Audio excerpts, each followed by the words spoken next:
You hear this all the time, every seminar. So I just gave up thinking about getting up here. Half my questions have been answered, and here I am.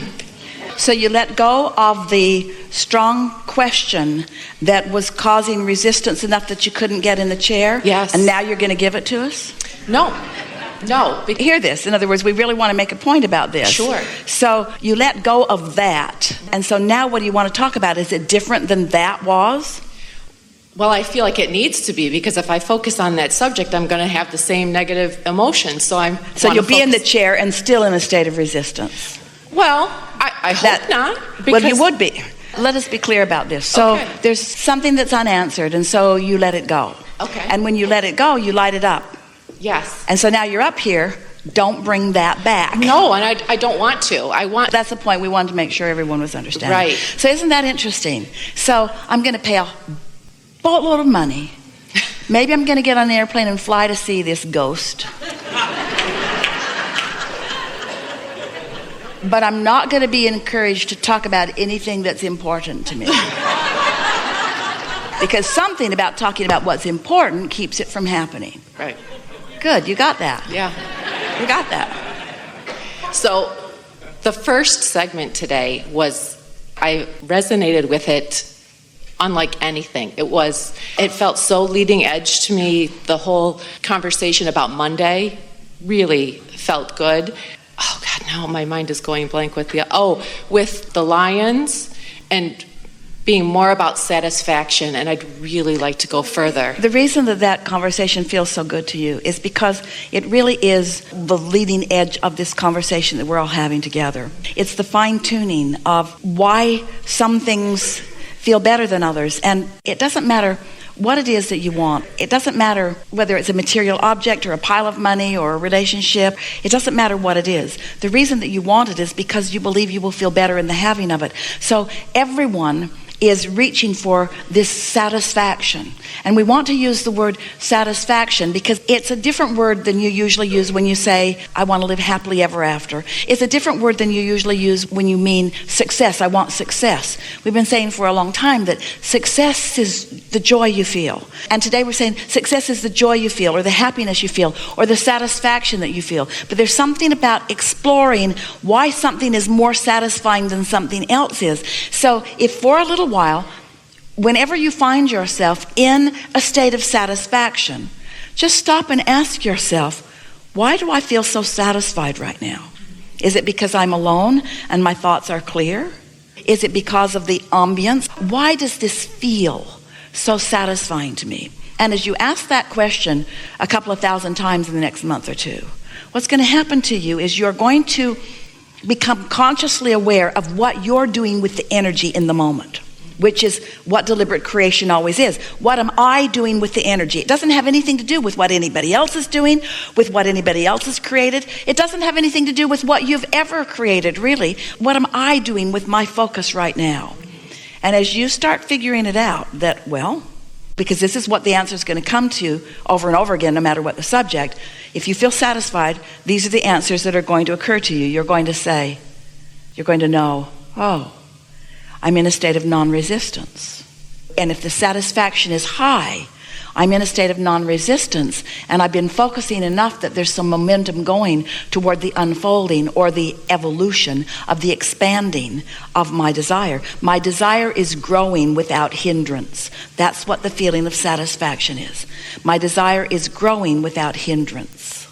Can we talk more about that? That's really good. And I feel like I might have a desire, and sometimes I have, for example. One time we said to a woman, we were trying to get her to talk about what she wanted, and she wasn't coming to any of it. And then we started naming a few things. And she said, oh, I don't want that. I've already got that. I've already got that, which made it evident to her and to everyone else, certainly to us, and we amplified it, is that a lot of people think that desire or wanting is only about things not yet manifested. And so you don't realize that you could focus upon a lot of things that are already in your experience with appreciation, and that causes momentum to expand, which brings more satisfaction. We've been saying to you for years that when you ask, it is given. Step 1, life causes you to ask. Step 2, source gives it to you. Step 3 is you've got to be in the receiving mode. Today we want to say to you, you've got to feel satisfied to be in the receiving mode. If you're not feeling satisfaction, you're not in the receiving mode. So could you be looking at something that you want that has not yet manifested and feel satisfaction at the same time? It's not logical to have something that you want and be looking right at the absence of it and be feeling satisfaction at the same time. But could you be focused upon anything else in the world that's easy for you to feel satisfaction about and at the same time be an allower in this moment of that? That's this new piece that you are so ready to begin applying. What causes my satisfaction? You know what your satisfaction is? Your satisfaction is being one with who you are. Your satisfaction is having no gap between you and your inner being. But your inner being, friends, your inner being has expanded so much just now. Your inner being keeps being more. You got to keep up. You got to keep up with your inner being. And do we mean you got to keep manifesting? No. You got to vibrationally keep up. You caused your inner being to expand. If you don't keep up, then you don't feel satisfaction. So satisfaction is the basis of my happiness. Satisfaction is the basis of my success. Let me call it satisfied instead of happy. And let me call it satisfied instead of successful. And let me call it satisfied instead of manifestation. You know that feeling. Don't you know that feeling? That's nice. This feels so good. Satisfaction. Just go for satisfaction, just for a little while. Sometimes people would say to us, especially in the beginning of meeting us, and they would say, "Oh, Abraham, I've been wanting so many things for a long time, and all of a sudden, bam, bam, bam, bam, bam, manifestations all over the place. It's like I was holding a rubber band back and I let go of it. Now all kinds of things are manifesting." And we say it's because you have been desirous of so much you haven't been letting in. And now, in looking at life with little different premises than you've been approaching it, as we get you to think in terms of being a vibrational perceiver rather than a doer, or even a feeler rather than a talker, as you just start approaching it just a little bit different, then you start finding some new ways into some things that your pattern of thought has been blocking. Mm-hmm. You ever been with a friend and when you sit down, you kind of have the same conversation over and over and over again? And it's often about something that they want that isn't coming about, and they just think that maybe one more dialogue about it will give them the breakthrough. But it won't. One more dialogue about it doesn't give you the breakthrough. You've got to find a way to find the satisfaction factor. Now, maybe the friend that you're visiting with can help you see it in another way, and maybe it can soften a little resistance, but still, it's really slow going. So, Abraham, could it really be as simple as, I've got 10 things I really want, and one of them is so satisfying. Is it really so simple that I could just focus only on that one and the other 9 would happen? Yeah? Abraham, there's 10 things I want, and almost all of them are in a really satisfying place for me. But there's one thing I'm still working on. Could I mess up the satisfaction factor of the other 9 by focusing upon the one I'm trying hard on? Yep. So, now we have some questions. Do you believe that your inner being exists? Mm-hmm. Do you believe that there's a vortex of your expansion and evolution that is in existence, that is being responded to by law of attraction and is expanding and evolving and becoming? Mm-hmm. Do you believe that your emotions are your indicator of how in sync with that you are or not? Mm-hmm. Doesn't the desire for satisfaction seem like just the most practical application of your blending? And if you are more often blended because you're not doing that thing you do that is keeping you from being blended, like talk about what's not working, isn't it logical that just by focusing on more things that give you satisfaction, that more of what you want will come? Is the path to what you want more work? Is it hard work? No. Is it wrestling others to the ground and killing them? Is it more examination of it? Is it finding something to feel good about now? Is it deliberately going to where you can get the best view of the sunset or the sunrise? That is satisfying, isn't it? Is it a massage? Can be. Is it something delightfully prepared for you to eat?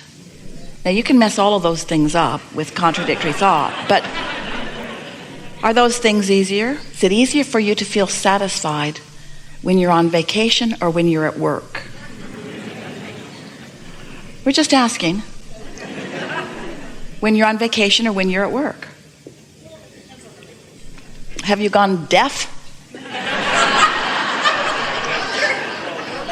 Is it easier for you to feel satisfaction when you are on vacation or when you are at work?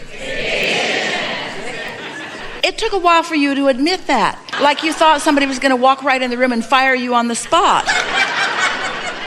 So what is it about vacation that is more satisfying? You feel freer? So is freedom, is you getting to choose what you do more satisfying than someone else choosing what you do? So this isn't hard, is it? It's more satisfying to be on vacation than it is to be at work. We just want to know if you know the difference between what's satisfying and what isn't. You do. So now, can you always be on vacation? Yes.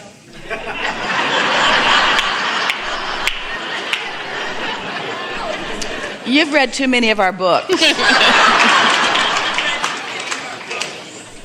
It's not logical that you could always be on vacation, is it? This is not going where you think it's going. We're not trying to lead you to being satisfied at work. Let's just face it, work sucks. We're having fun with you. We want you to make the distinction between what satisfies you more than other things. You've let somebody else tell you what's right for you to feel, what's right for you to do. We want you to awaken to what's satisfying to you. If you don't acknowledge that you feel better when you're free to do what you want, and you're saying, no, actually, I'm much happier when I'm doing all of the things that other people want me to do, then there's no hope for you ever finding your guidance system. If you can't tell what's hot and what's cold, or what feels good and what doesn't feel good, then your guidance will not work for you. So we're talking about the satisfaction factor, because the satisfaction factor is what's predominant in your emotional guidance system. And if you're not willing to admit what feels better, then you have no guidance. You see what we're getting at? So let's say that you have listened to our rampage and you are now acknowledging that you do know on almost every subject what feels better to you. This feels better than this feels better than this feels better than this. Do you think that you have the ability? Now, we're not talking about the manifestations. We're not talking about the things that you're doing that you have to do. We're just asking you, is it possible for you to turn your attention to more of the things that are satisfying and away from more of the things that are not satisfying?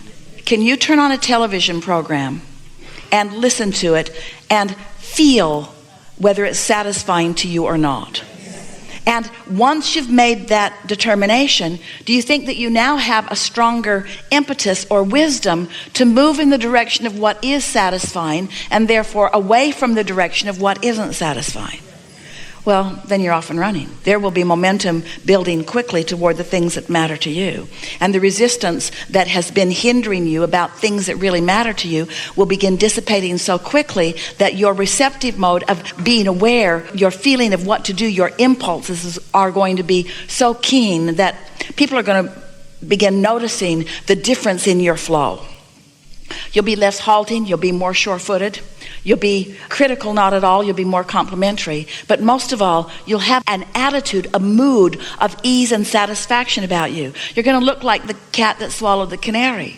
You ever see those people? You know something's going on. You can just tell something's going on. They're not going to tell you what it is, but you know something's going on. That's the way you're going to appear to those who don't know what's going on. And meanwhile, that new-found mood that will continue to gather momentum until you will really own it is the greatest tool or advantage that we've ever been able to point you toward.